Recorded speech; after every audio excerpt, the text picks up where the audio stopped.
Right, what's the crack with this new report? It shows that we're no longer going to Spain and Portugal and places like that. Well, we are. It's a mixed picture, really. So the whole European travel picture, as far as we're concerned from the UK, has kind of got a bit fragmented. Some of the major kind of short haul destinations, so Tunisia and Egypt as examples, Turkey as well, are kind of almost either off the map because the Foreign and Commonwealth Office won't let us travel there, or because we as holiday makers are concerned to travel there.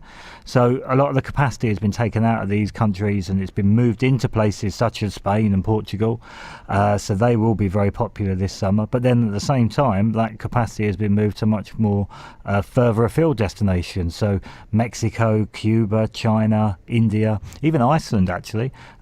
So them type of destinations are kind of being able to benefit because of what's happened in some of the kind of North African and European destinations.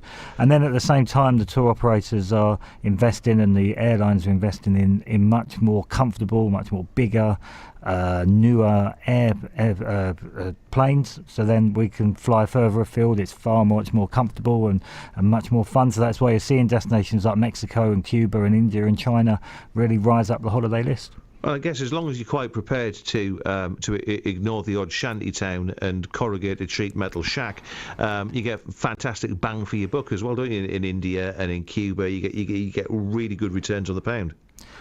You do. Your exchange rate is very good. I'm not sure if it's necessarily about ignoring that. It's more about kind of embracing that and then being able to experience it and seeing that culture. I kind of say that because when the first time I went to Goa, my wife took me to Goa in the back end of the 90s, and she said, "Oh, it's fantastic, isn't it brilliant? Isn't it superb?"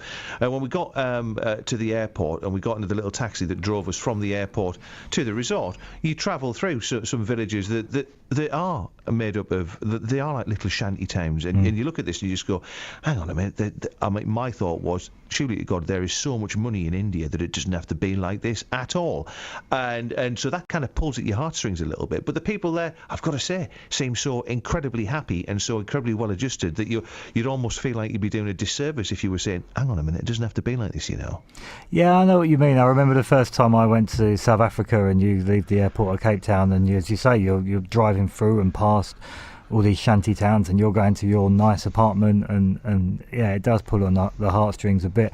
But I guess to a degree that's the level of the culture and the experience of going to those places and experiencing that and being able to see that and giving you an understanding of it, which is kind of part of that whole tourist experience. Mate, I've got to say, I never saw anybody without a smile on their face in Goa at all, and it was singly one of the most magnificent, one of the most magical countries I've ever been to in my entire life. You know, stop short of throw me passport and they say you just go, you know what, I might just live here for a bit.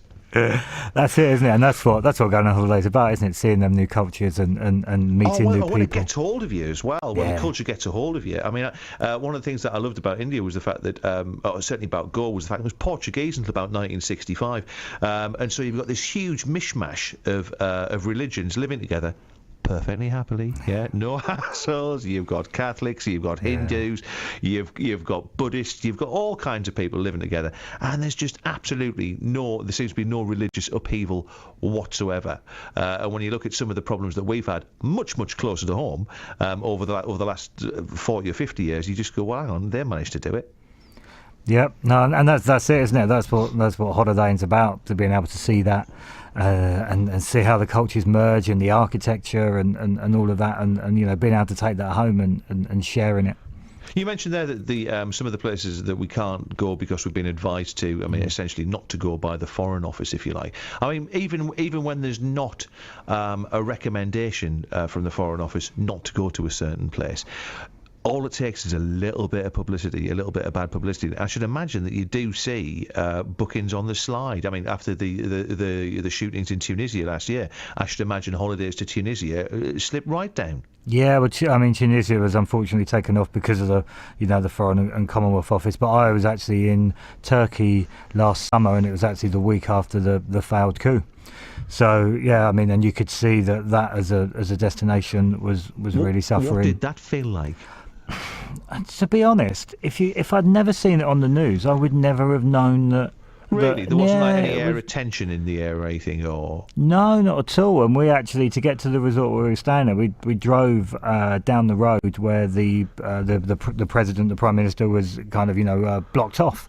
So, but no, you wouldn't have known at all. There were the odd roadblocks that you had to go through, police and military roadblocks. But other than that, you would never have known. And in resort, it was lovely, and everyone was, it's a lovely place, Turkey. But you could tell it was empty. And when you were talking to the restaurateurs and the bar owners and the bar staff, etc., they were saying about how quiet it was. But you kind of wouldn't have known if they never said that. But you could see from their side that they were struggling a little bit, and that's really sad when you experience that as well. I might be about to do South America a massive disservice here, yeah. But if you take somewhere, I don't know, if you take somewhere like Turkey and you end up with that kind of coup, and then you end up with the potential advice not to travel or to be aware of situations that might occur, then it might freak you out a little bit. Yeah, you go to certain South American countries, where there might not be any warnings from the Foreign Office not to go, and you run the risk of being taken hostage by bandits as you travel, and all kinds of stuff, don't you? I think you need to be careful. Obviously, we're more aware of what's going on within European countries because obviously it impacts us, so we see it on the news. But at the same time, the Foreign and Commonwealth Office has a very detailed website where you can check everywhere where is safe to go, where isn't safe to go, and if they deem somewhere isn't safe to go, then obviously they stop the tour operators and the airlines from flying into there. But yeah, I mean, you have to, and anyone who's going further afield should definitely check the Foreign and Commonwealth Office website just to make sure that they know how they should behave in resort as well. It's not just about where to go and where not to go, but also how to behave and what to do, so you respect the local customs and you don't upset anybody. Well, now that I've been the bringer of misery and fear as regards holidays, should we discuss some of the other places? I mean, you mentioned Cuba, yeah. I mean, I know loads of people who've been to Cuba. One guy who went to Cuba quite recently who had completely forgotten to get his visas sorted, so his holiday was 2 days shorter than it should have been, and about 700 quid more expensive as he sorted everything out. But again, seems to be a phenomenally popular destination. It's definitely growing in popularity recently. The idea being, obviously, to kind of get in before it loses its uniqueness, before it becomes or starts to evolve into just another destination. It gets westernized, if you like. So there's much more capacity going into Cuba from all the airports within the UK, and yeah, there's definitely a real rush to go over there before it changes, to see that kind of unique communist, or as it can be, Cuba, to get that level of authenticity as a destination. And of course the weather's great. Just to see old rusty cars outside, nice shacks, and to experience a dusty Havana main street. I mean, that must be... Yeah, I mean, that's the one, isn't it? I mean, it's to do something that, for me, it's to go somewhere that looks just blatantly straight out of a Bond movie. Yeah, which is I'm kind of quite happy with. Yeah. And then you've got Iceland, which is a bit of a weird one. A country of 300,000 people. I mean, there are more tourists than there are people there, isn't it, in Iceland, I think, half the time. But isn't Iceland phenomenally expensive?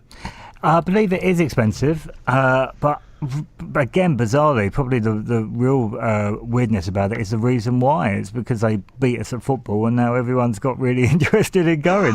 So they embarrassed us, and now we all want to go over there and experience their culture. It's always been popular amongst those trendsetters, those people that want to go to places that are slightly off the beaten track. But now, in many ways, it's almost becoming mainstream. As I say, they beat us at football, and we all want to go. Oh, my mate's girlfriend lives in Reykjavik, and she's kind of invited us across at some point. We just haven't got around to sorting out the finer points yet, which is brilliant, because it means that I might get an opportunity at last to take the family to see the Northern Lights without having to fork out an absolute fortune, because it would appear that flights seem to be quite reasonable. It's the stuff at the other end, once you get there, that's like 35 quid for pizza and coke, which for me seems just a little bit on the steep side.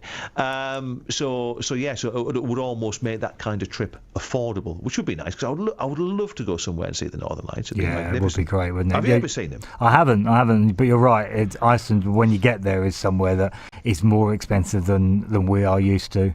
And of course, the impact with the pound and Brexit, etc. So that's not going to help matters. But despite that, it still really is increasing in popularity. And where else have we got on the list of emerging destinations? So you've got Mexico's another one. That again, kind of with the tour operators increasing where they're going, improving the infrastructure with the airplanes, etc. So that's another country that's really growing in popularity. India being another one. China. So you're seeing much more cross capacity really. So as we introduce more routes between the UK and China and India, so we're seeing more Chinese and Indians come over here and more of us going over there. I'd love to do China. I would love to do the Great Wall. I would love to see the Terracotta Army. There's so much I would love to do. So many places I want to see. So little time, even less cash. Where do we need to go for more information on this one, Paul? You can go to wtmlondon.com.